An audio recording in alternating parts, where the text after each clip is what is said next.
আমার মৃত্যু আমার জন্য দুঃখের নয়, আমার মৃত্যু আমার জন্য চিন্তার নয়, বরং আনন্দের। আমি তো সেদিন থেকে ঘোষণা দিয়ে দিয়েছি, আমার জীবন, আমার মরণ, আমার নামাজ, আমার কুরবানি, কোনো জিনিস আমি আমার নিজের জন্য করি না, নিজের জন্য রাখি না, সব কার জন্যে? আল্লাহর জন্য।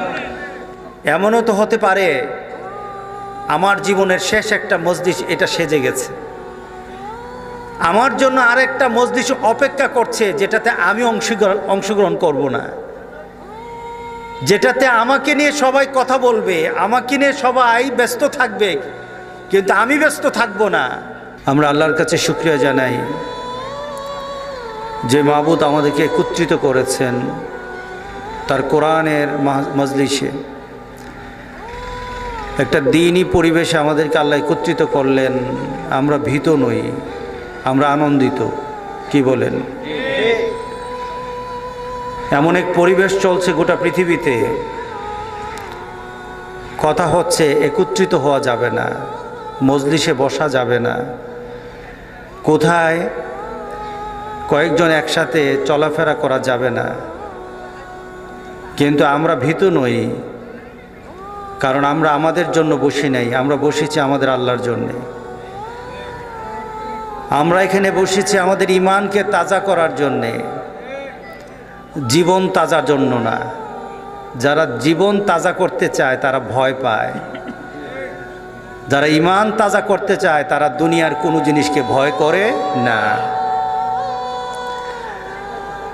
আমাদের কাছে দাম হলো ঈমানের, আমাদের জীবনের দাম আমরা তো ওই সময় দিয়ে দিয়েছি যখন আমরা মুসলমান হয়ে জন্ম নিয়েছি। ওই সময় আমরা আমাদের পূর্বসূরি যারা ছিলেন, যারা আমরা আগে ছিলেন, তাদের ঘোষণার সাথে মিলিয়ে আমরা ঘোষণা দিয়ে দিয়েছি, ইন্না সলাতি ওয়া নুসুকি ওয়া মাহইয়ায়া ওয়া মামাতি লিল্লাহি রাব্বিল আলামিন। আমি তো সেদিন থেকে ঘোষণা দিয়ে দিয়েছি, আমার জীবন, আমার মরণ, আমার নামাজ, আমার কুরবানি, কোনো জিনিস আমি আমার নিজের জন্য করি না, নিজের জন্য রাখি না, সব কার জন্যে? আল্লাহর জন্য। আমার ঘোষণা তো চলে আসছে, আমি এই চূড়ান্ত ঘোষণার উপর বেঁচে আছি। আমি আমার এই চূড়ান্ত ঘোষণা দিয়ে মরতে চাই। সুতরাং মোমেন কখনো কোনো জিনিসে ভয় পায় না। মোমেন ভয় পায় আল্লাহর আযাবকে।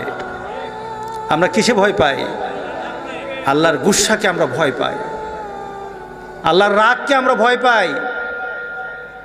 সুতরাং গোটা পৃথিবীতে যখন মানুষ বলে একসাথে বসা যাবে না, মুসলমান কিন্তু এই চিন্তা করে না, বরং মুসলমান চিন্তা করে যেটার কানে বসা যাবে না, যিনি দিয়েছেন তার কাছে ক্ষমা চাওয়া, এই বিপদ থেকে বাঁচার জন্য তার কাছে আত্মসমর্পণ করা। এছাড়া আমার আর কিছু নাই,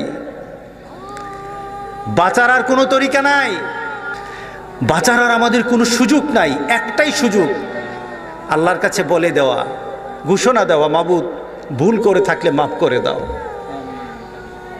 এটা কার দরবার? ক্ষমার দরবার।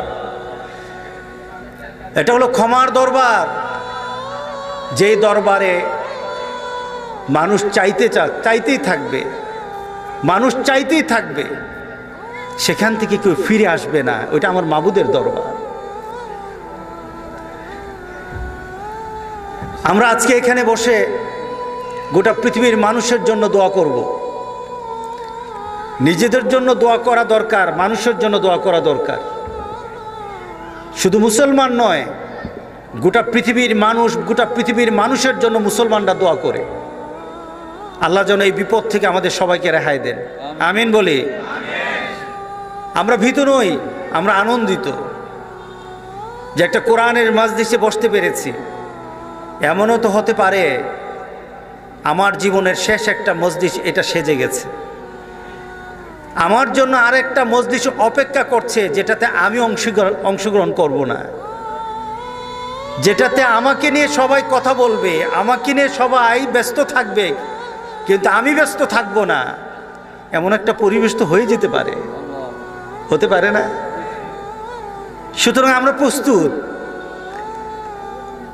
আমরা মৃত্যুর জন্য সবসময় প্রস্তুত থাকি। মোমেন সবসময় তার চিন্তা চেতনাতে মৃত্যুকে আলিঙ্গন করতে ভালোবাসে। হযরত বেলাল মৃত্যুর মুহূর্তে তার স্ত্রী বলতেছিল, আয় হুজনা, আহারে আমি চিন্তিত, আমার স্বামী মারা যাবে, বিপদ, আমার স্বামী যদি চলে যায় তাহলে আমার জন্য কঠিন হয়ে যাবে। হযরত বেলাল বললেন, ইয়া হুজনা বলো না, ইয়া ফারহা বলো, আনন্দ আনন্দ। কারণ আমি আগামীকাল আমি যার সাথে মিলিত হব তিনি আমার সবচেয়ে প্রিয় ভাজন, তিনি হলেন মুহাম্মদ রাসূলুল্লাহ সাল্লাল্লাহু আলাইহি ওয়াসাল্লাম। আমার মৃত্যুর পর তো আমি আমার রাসূলের সাথে মিলে যাব। আমার মৃত্যুর পর আমার রাসূলের সাথীদের সাথে, আমার বন্ধুদের সাথে মিলে যাব। সুতরাং স্ত্রীকে মুখে হাত দিয়ে বলল, তুমি এই কথা বলো না, বলো আমার জন্য আনন্দ সামনে। আমার মৃত্যু আমার জন্য দুঃখের নয়, আমার মৃত্যু আমার জন্য চিন্তার নয়, বরং আনন্দের। কারণ আমি আগামীকাল আমার রাসূলের সাথে মিলিত হয়ে যাব। আল্লাহু আকবার। এটা হলো মুমিনের কাজ, এটা হলো মুমিনের চিন্তা। মুমিন জীবনকে ধারণ করে যে জীবন আখিরাতের জন্য উপযুক্ত, আল্লাহ সন্তুষ্টির জীবন মুমিন পছন্দ করে। এর জন্য কবি বলেছিলেন, মুঝে ये डर है कि दिले जिंदा ना तू मर जाए, जिंदगानी इबारत है तेरे जीने से। আমি ভীত, মুঝে ये डर है कि दिले जिंदा ना तू मर जाए। ও আমার আত্মা, আমি তোর ব্যাপারে একটা বিষয় চিন্তিত, তুই জীবিত আসোস না মারা গেছোস, তুমি কি দুনিয়ার দৃষ্টিতে মৃত্যুবরণ করেছো নাকি জীবিত আছো, এটা আমার দেখার বিষয় নয়। কিন্তু আমার দেখার বিষয় তুমি জীবিত কিন্তু ভিতরে মরা। তোমাকে দেখতে মনে হয় তুমি জীবিত, তুমি বাজারে যাও, ঘর সংসার করো, সমাজের মানুষের সাথে চলো, সমাজের প্রয়োজনে তোমাকে কাজে লাগে, দুনিয়াতে তোমার মানুষের প্রয়োজন আছে, কিন্তু আখিরাতে তোমার আল্লাহর সাথে সম্পর্ক হয় নাই।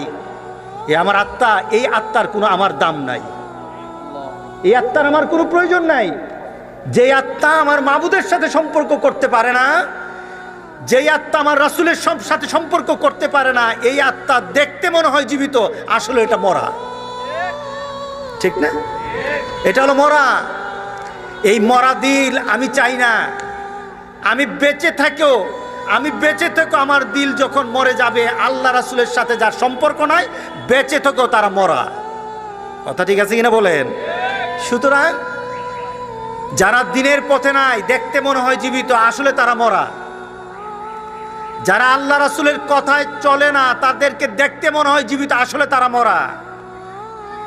যারা আল্লাহ রাসূলের নীতিতে চলে না, দেখতে মনে হয় জীবিত, আসলে তারা জীবিত না, এরা হলো মরা। কি বলেন? আমরা একটা জীবন্ত জীবন চাই, যে জীবন দেখতে জীবন্ত মনে হবে না, কিন্তু ওই জীবনের দাম দুনিয়া তো যেমন থাকবে, আখিরাতও থাকবে, এমন জীবন আমরা চাই। রাজি আছো তো সবাই ইনশাআল্লাহ? আল্লাহ সবাইকে এমন একটা জীবন দান করুন।